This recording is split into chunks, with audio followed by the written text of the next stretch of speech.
This is David Baldacci with my 5 books for fall recommendations.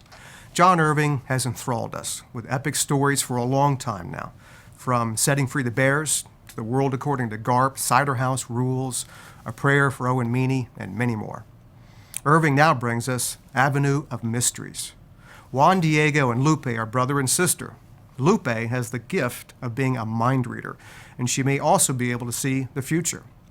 As usual, Irving takes an intriguing premise, crafts remarkable prose to carry his narrative, inhabit it with memorable characters that seem more real than people you actually know, and sends us headlong in a tale that covers decades, as Juan Diego grows from child to man.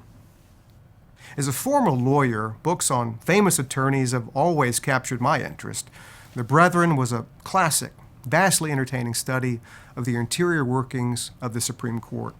Now, with Showdown by Will Haygood, we find ourselves immersed in the nomination process of Thurgood Marshall to the United States Supreme Court.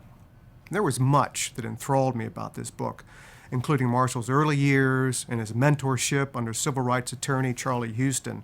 But most compelling for me was the relationship between Lyndon Johnson and Thurgood Marshall. Prepare to be both entertained and enlightened. I'm on the board of the Mark Twain House and Museum, and thus I am a self-acknowledged Twainiac. When I heard that the late Oscar Huelos' last work, Twain and Stanley Enter Paradise, was an imagined account of the very real friendship between Mark Twain and African explorer Henry Stanley, there was no doubt that I would dive into the story with gusto. Though I knew little of Stanley beyond the obvious accounts of his fabled career, I know a lot about Mark Twain. And Huelos has captured the man down to the last satirical barb.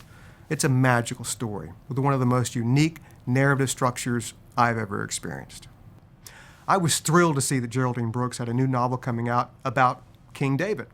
There are few novelists who can handle historical fiction the way that Geraldine Brooks can. In her new book, The Secret Chord, Brooks shows all the masterful strokes that she had demonstrated in her past works.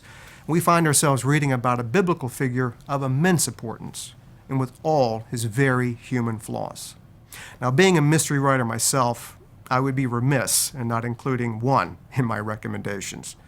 It would have to be Sue Grafton's latest, X. Sue has over the years created in Kinsey Millhone one of the greatest fictional detectives of all time. Grafton is a writer who gets better and more nuanced with each offering.